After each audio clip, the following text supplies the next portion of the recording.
Welcome to the STARS program, seniors taking active roles in society. And now, here's your host, ANITA FINLEY.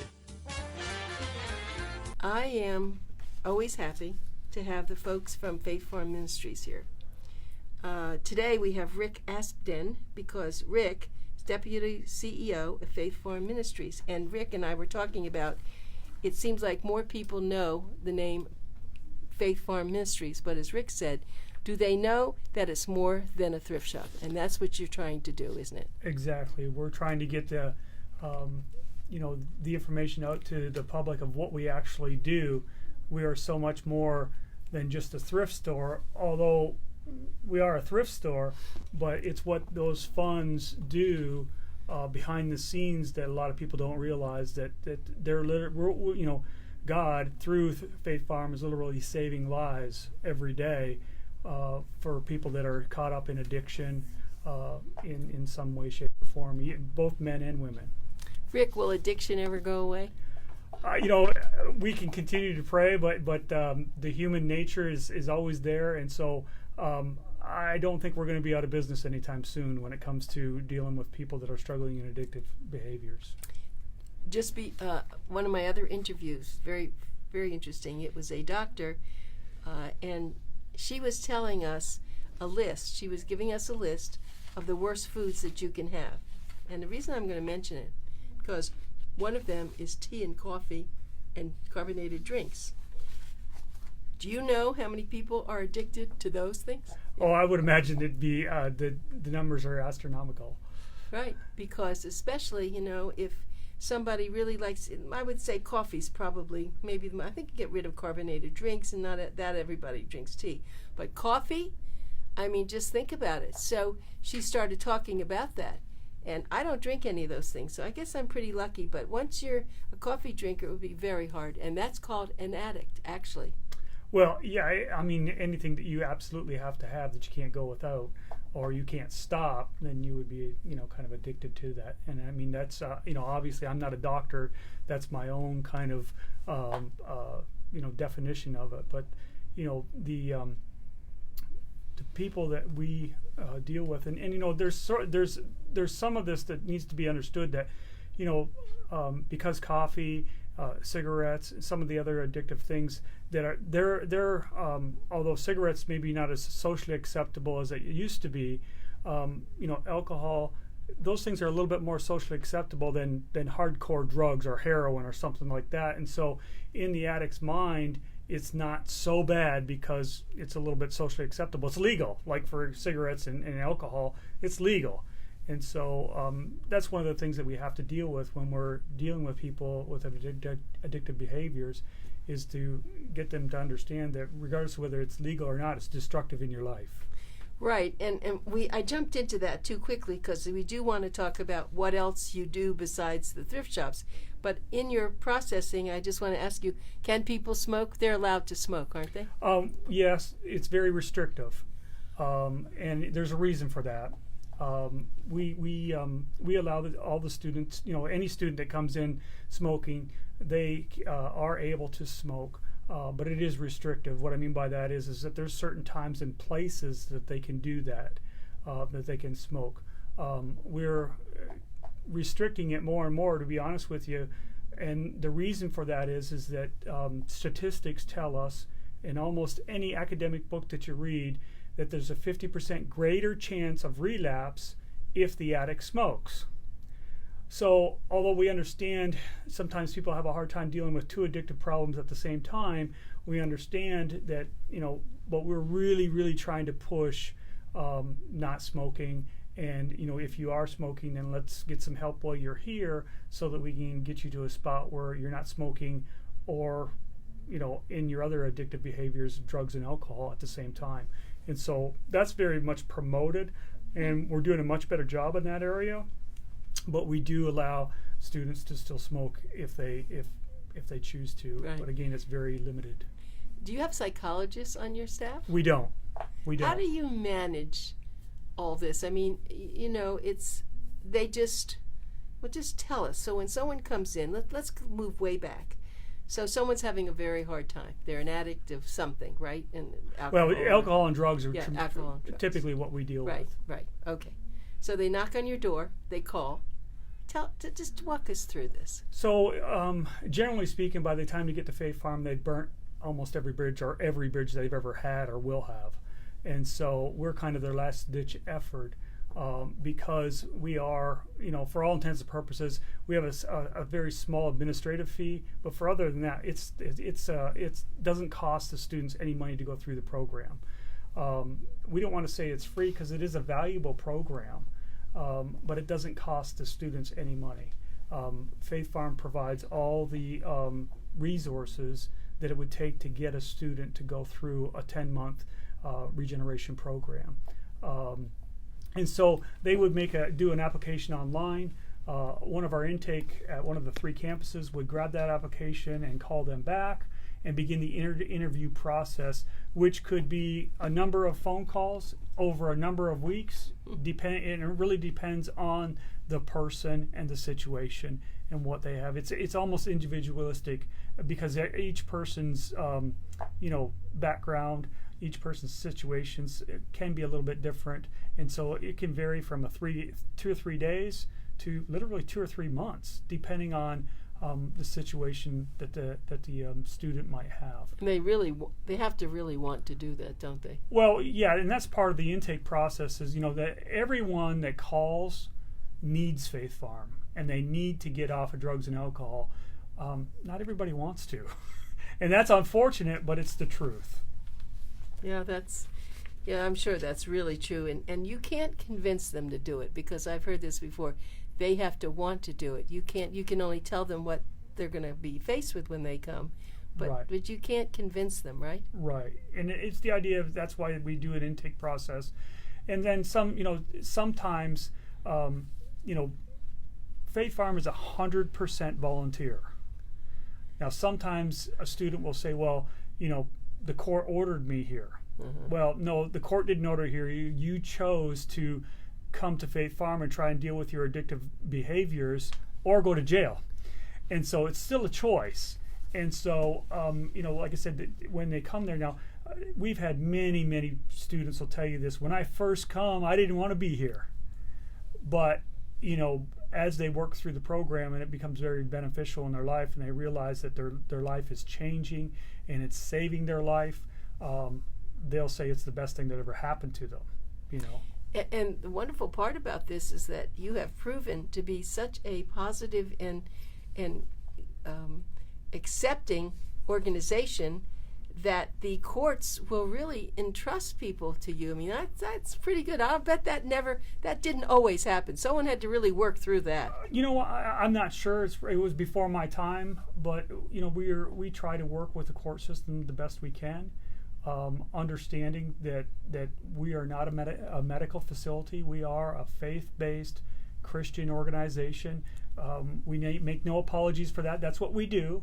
And they work very well with us, and we work well with them too.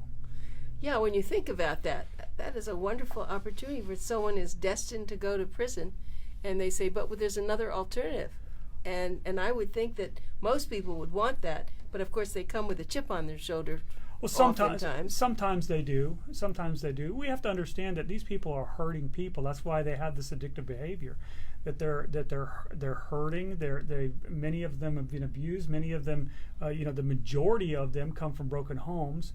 And so there's a lot of baggage that comes in the door with them. Although you might not be able to see it, there's a lot of baggage that comes in the door with them. And so we have to take them. We have to love them right where they're at, no matter who they are, how they are, and begin the process of allowing the Lord to touch them in these areas of their lives, so that they can begin to deal with all these hurts and lies that they've been believing about themselves, and just the hurt that they all experience. Because that's, like I said, many of them are very broken people when they come to our doors.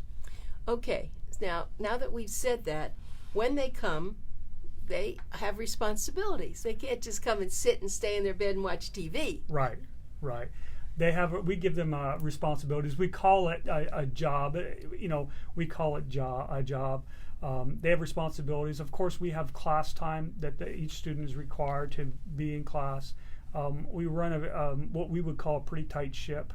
There's some a laid out disciplined day, so that we can build structure in the students' lives, because that's one of the reasons why they're in the situation that they're in, is because they have no structure. And so we do that.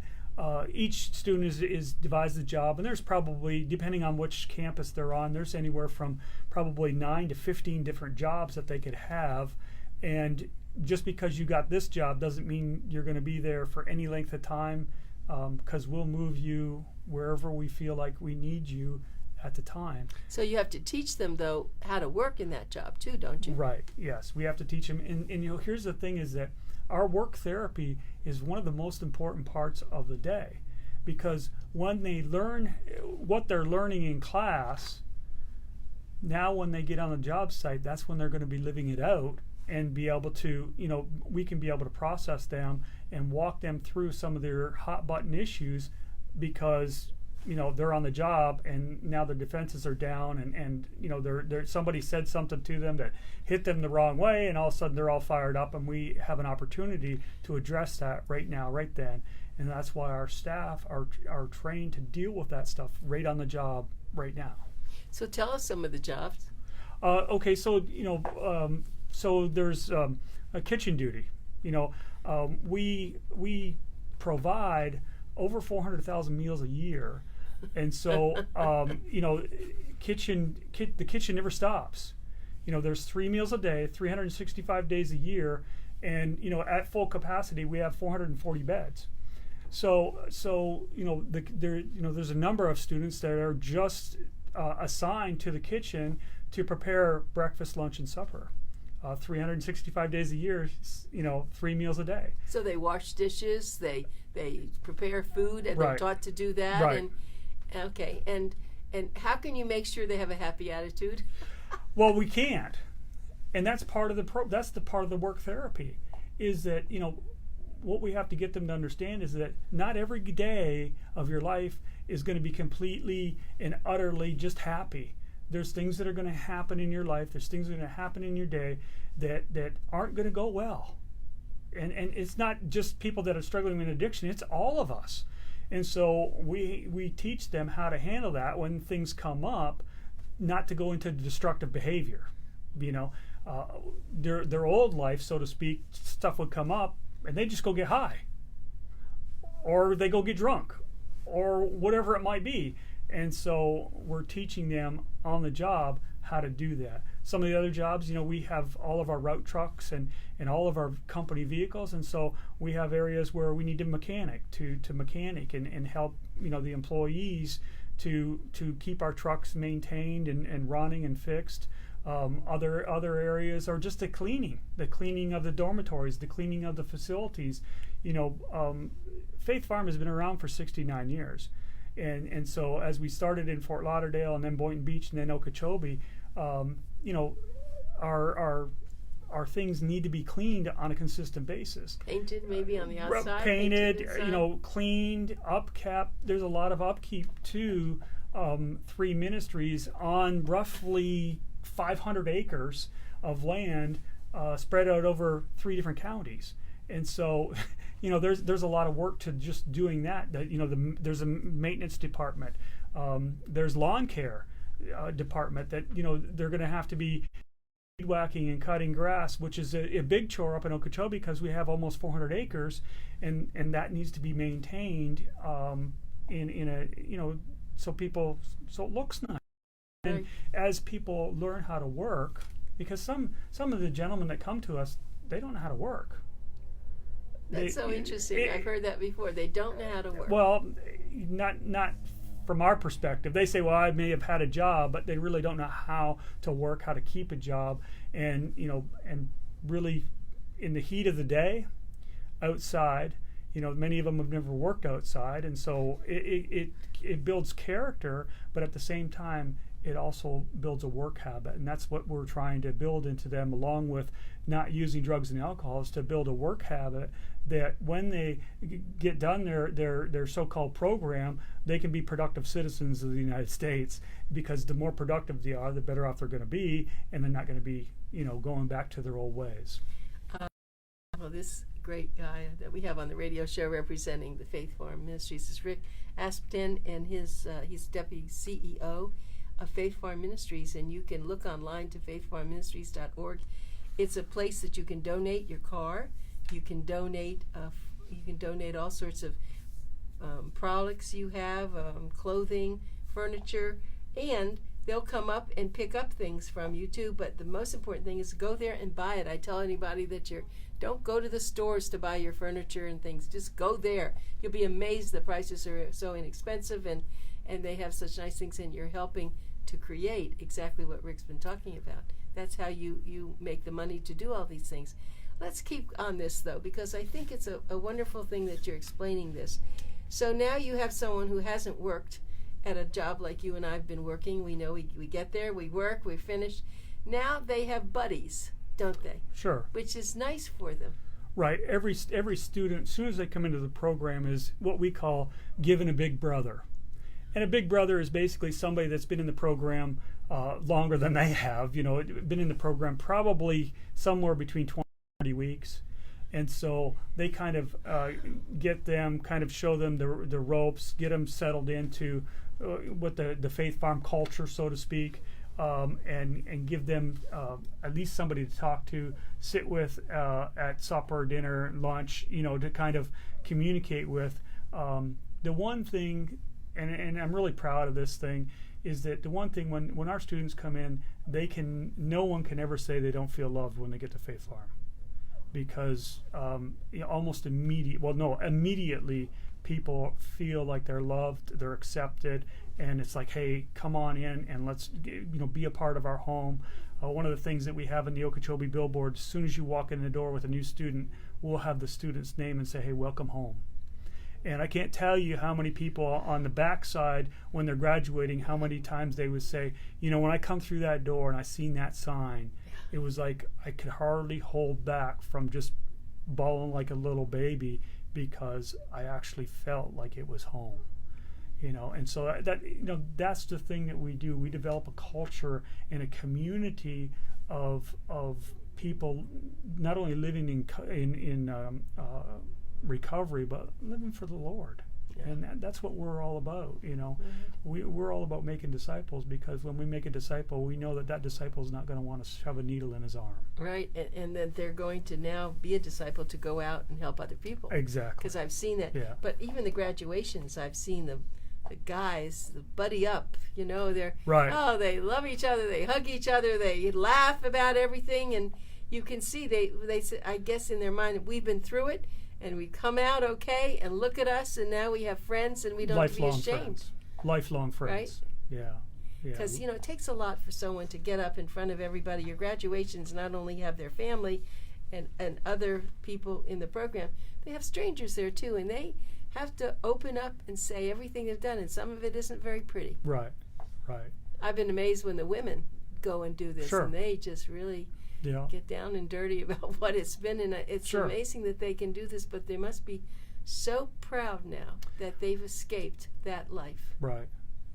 Most of our students come in with an incredible amount of shame and guilt, and we specifically deal with those two items as we work the student through the program. And so when they graduate, because they've dealt with this shame and guilt that they've been experiencing, it's very easy for them to tell their story and be okay, because they've already dealt with that shame and guilt. Right. And there are a lot of people out in the world who have shame and guilt, but they may not turn to drugs or alcohol.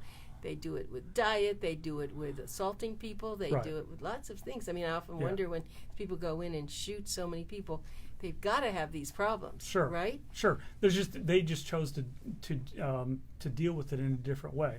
Some of us deal with it in what we call socially productive ways, like we're workout addicts. you know, or you know, because we deal with different things different ways. Different Everyone people deal has with different ways, and so the people that Faith Farm deals with, they've chosen what we would call probably more of a less socially acceptable way of dealing with their hurts and pains and life situations through alcohol and drugs. And so obviously that becomes very, very destructive in their lives. And so we are in the process of helping people rebuild their lives. Do many of them write diaries of what? Are they supposed to be writing also? Then they can mail them to their family members? Well, they can communicate with their family through letters. And cell phones? No, we don't allow the students to have any cell phones. That's good. We try to limit all that, and there's reasons for that. We've been doing this 69 years, so we have some understandings of we have some understandings of what is best for the student. But we encourage them to journal on a daily basis, and part of that journaling is learning how to hear from the Lord, and so that becomes very productive in their lives when you know, as they learn that and experience that in a real way, then it's very beneficial in the students' lives. Right. Well, you have, I don't know, I'm going to ask you this, you may not have the figure. How many people have you actually graduated? I don't know, to be honest with you. It's so huge. So I can tell, I can give you some statistics of say the Okeechobee campus, because I used to be the director of the Okeechobee campus. And so I can give you some statistics from that campus. I know that you know, in the 5 years that I was at the campus, there was about 850 students that come through the gates. You know, not all those students. You mean yearly? You mean total? Total. 150? No. 850. I'm sorry. 850. Just at that, and that's the smallest campus. Yes. 850 students come through the gates. Not all students stay the whole 10-month program. Some people stay, you know, they've told their family 90 days. You know, they come and they get what they can get out of the 90 days, and then they leave. But we've, I think out of that, in the last five years, I think there was 175 people that actually graduated the full 10-month program. And so that was, you know, very beneficial in their lives. They accomplished something, because one of the things that we find is that, you know, a couple things that you can say about our students. Number one is, you know, 99% of them are highly talented people. It's unfortunate that they've either used their talent for illegal activity, or they just, you know, because of their dysfunction, they just never been, their real talent has never been fostered. So there's a larger amount of talent that comes through the gates. But with that being said, there's also, you know, an understanding that when they get it, when they accomplish, they've never accomplished anything. They've always ran from their issues, or they've never really dealt with things. And when they accomplish something, all of a sudden that talent, that creativity that they have had, it's been buried or covered up with all the dysfunction, begins to blossom. And we see that, you mentioned about jobs earlier. One of the things that we do is Faith Farm actually is building its own furniture at a limited. We're still doing it at a limited basis, but you know, when we have a student go into our wood shop and they begin to get creative and being allowed to do some things, that just begins to start blossoming in the student's life. And it's really, really beneficial. I mean, the guys really like working with their hands, working in our wood shop. And then as they see the tables and benches and different things that we refurbish get sold, it's a lot of pride, you know, wow, I accomplished something. And so that's pretty neat when we see that happening. Yeah, I can imagine. I mean, you're right. And no one ever fostered the talent. You're right. When they probably were told to, so, and you don't know how to do anything, you're bad, you're this or that. Now they come and there's no judgment, and they only see accomplishment. Right. And under the Faith Farm Ministries flag, well, you should be flying those flags high. I don't think you have flags that you fly up there, do you? I don't think we do. No, we fly the country's flag and the Christian flag. I know, but you know, here's the thing: is that we want to honor our students. We want to honor the Lord, of course, and then obviously building productive students or productive people for our country. It's great, and as I said, I've gone to so many graduations, and I walk away. I don't even know them ahead of time. I just go because I'm always interested in what happens there. I just come out saying, "Oh, that is the best organization." I've told everybody, that's where what's my charity of choice. I have to tell you, I'm involved in a lot of charities, but you know that this works. You know that when you donate money and you put them in your will, you do something. It's really making a difference in people's lives, and I can't tell people enough about that. I've tried to pursue it so long. Let me give you the way that you can make more, get into their world by going to faithfarmministries.org, faithfarmministries.org. You can call there. If you want a speaker, I'm sure they would come out and speak to one of your organizations. Sure. Because they're very articulate. I mean, we get Rick, we get some of the other wonderful administrators, and I'm just amazed at how smart you all are and what you're doing and how you love everything. And I'm sure that you all have families and you live on campus, and this is one of the most dedicated organizations of people that I know of. We do. I'm sure you feel it's that. a calling, right? It's a calling. This is not, because you don't get a lot of money. You're not making huge salaries, right? We're not in it for the money. No. We're in it for what God's called us to do in people's lives. Yes. And many of our staff are former students, which is giving back to what God's doing. Yeah. Well, no one can ask for more. Remember what I said about the cars now. If you have a car, donate it there. I mean, they could make money on it, and if you have money, do it there. But March 1st is going to be their big homecoming, and you can go to that too. But I just have to tell you that anybody you know who needs this help, please direct them to Faith Farm Ministries and faithfarmministries.org. And Rick, always when you come here, I leave with a smile on my face because I always feel a heartbeat of the people who are there and what you all do. Well, it's our passion. I know it really is a passion because you see results. Help people, and it's amazing when they walk out the gate and they're starting their new life. Yes. I can't tell you how many people have. I overdosed 17 times. I should be dead, and now, through the program and through the Lord, they've turned their life completely around. Rick, thank you again. All right. I really appreciate it so much. All of you coming. I love this. It just makes my day flower. We appreciate you having us out. We really do. Thank you, Rick.